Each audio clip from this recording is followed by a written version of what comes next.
தொலைத்தொடர்பு துறையில் புரட்சியை ஏற்படுத்தும் விதமாக புதிய சாதனை ஒன்றை சீன விஞ்ஞானிகள் கண்டுபிடித்துள்ளார்களாம். தரையில் செல்போன் கோபுரங்கள் இல்லாமல் செல்போன்களில் பேசலாம் என்று கூறப்படுகிறது. உலக அளவில் தொழில்நுட்ப வளர்ச்சியில் அமெரிக்காவுக்கு சவால் கொடுத்து வரும் நாடாக சீனா உள்ளது.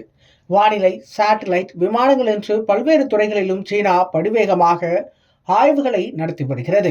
விண்வெளியில் தங்களுக்கென தனியாக விண்வெளி மையத்தையே கூட அமைத்து வருவது அனைவருக்கும் தெரிந்த விஷயம்தான்.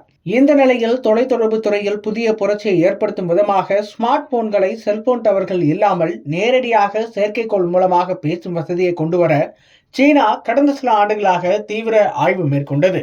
விண்ணுடன் இணைத்தல் என்ற திட்டத்தின் கீழ் டியாங்டாங் 1 என்ற செயற்கைக்கோள்களை அனுப்பி இந்த ஆய்வினை மேற்கொண்டது.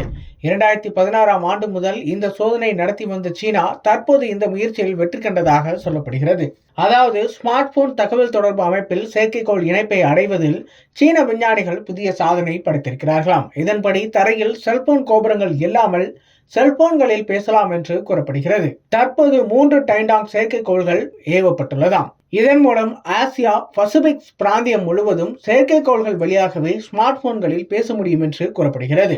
கடந்த ஆண்டு செப்டம்பர் மாதம் முதல் சேட்டலைட் அழைப்புகளை சப்போர்ட் செய்யும் உலகின் முதல் போனை ஹவாய் நிறுவனம் அறிமுகப்படுத்திய நிலையில் சீனாவின் இந்த புதிய கண்டுபிடிப்பு திருப்புமுனையை ஏற்படுத்தும் விதமாக அமைந்துள்ளது. இதனால் உலகளவில் சந்தையில் ஆதிக்கம் செலுத்தும் சீனாவின் முன்னணி ஸ்மார்ட் போன்கள் நிறுவனங்கள் ஸ்மார்ட் போன்களை செயற்கைக்கோள் வசதியுடன் பேசும் வசதியுடன் கொண்டதாக தயாரிக்க ரெடியாகி வருகிறது. தரையில் உள்கட்டமைப்பு இன்றி நேரடியாக செயற்கைக்கோள் மூலமாகவே பேச முடியும் என்பதால் நிலநடுக்கம், சூறாவளி போன்ற இயற்கை சீற்றங்கள் ஏற்படும் போது கூட எந்த இடையூறுமின்றி தொலைத்தொடர்பு இருக்கும் என்று விஞ்ஞானிகள் கூறுகின்றனர்.